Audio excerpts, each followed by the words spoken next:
ഇന്നെനിക്ക് ഞാറക്കൽ കോടതിയിലാണ് കേട്ടോ കേസ്. അപ്പോൾ ഇന്ന് രാവിലെ ഡയറക്റ്റ് വീട്ടിൽ നിന്ന് കോടതിയിലോട്ടാണ് പോകുന്നത്, ഓഫീസിലേക്ക് പോകുന്നില്ല.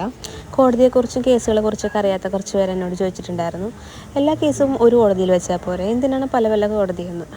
അതിനെല്ലാവർക്കും മനസ്സിലാവുന്ന രീതിയിൽ ലളിതമായിട്ടൊരു ഉത്തരം പറയാം. ഫോർ എക്സാമ്പിൾ, ട്രിവാൻഡ്രത്തുള്ള ഒരാൾ വന്നിട്ട് ഫോർട്ട് കൊച്ചിയിൽ ഒരു ക്രൈം നടത്തി.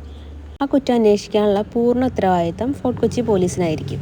അങ്ങനെ ഇരിക്കെ കൊച്ചിയുടെ അധികാരപരിധിയിലുള്ള കോടതിയിലായിരിക്കും ഈ കേസ് വിചാരണ ചെയ്യുന്നത്.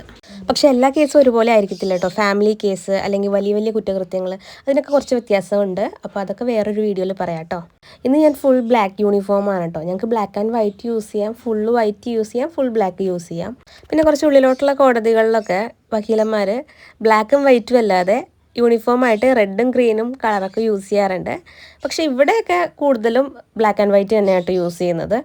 അതെന്തുകൊണ്ടാണ് അവർ ആ കളേഴ്സ് യൂസ് ചെയ്യുന്നതെന്ന് എനിക്കറിയത്തില്ല. May be black and white uniform maintain ചെയ്യാൻ കുറച്ച് ബുദ്ധിമുട്ടുള്ളത് കൊണ്ടായിരിക്കാം. എനിക്കൊക്കെ ബ്ലാക്ക് ആൻഡ് വൈറ്റ് യൂണിഫോം ഇപ്പോൾ ജീവിതത്തിൻ്റെ ഒരു ഭാഗമായിട്ട് തന്നെ മാറിയിട്ടുണ്ട് കേട്ടോ. പുറത്തേക്ക് പോകുന്നത് തന്നെ കുറവാണ്. അതുകൊണ്ട് തന്നെ കളർ ഡ്രസ്സ് യൂസ് ചെയ്യുന്നത് ഇപ്പോൾ വളരെ റെയറാണ്.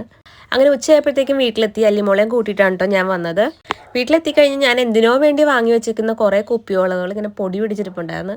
അപ്പോൾ അതൊക്കെ എടുത്ത് കുറച്ച് പൊടിയൊക്കെ തട്ടി വെച്ചു.